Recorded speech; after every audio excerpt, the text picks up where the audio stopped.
Familia. Babaki. Oya kitambo sana. Mwanangu, tangu nikuone 29 mpaka leo baba.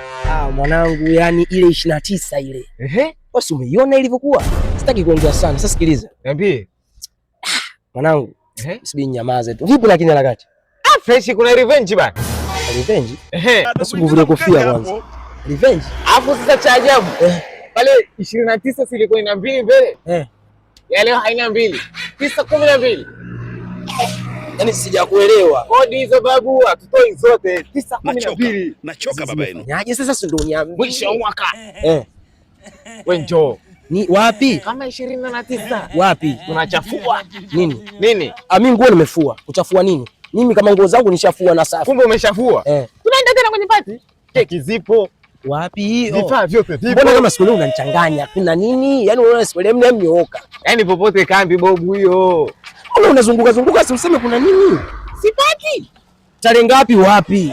Basi na yeye jamaa kama mbavu hivi amejazia amepanda juu. Anapiga migwanda fulani.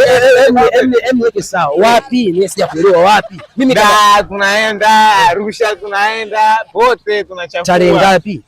Tarehe ngapi? Sishakwambia 9:12 babu, kodi hizo.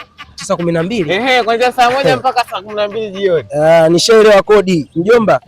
Ile ya 29 nilikuwepo. Lakini ya tarehe 9 sitakuwa. Ndio usiku.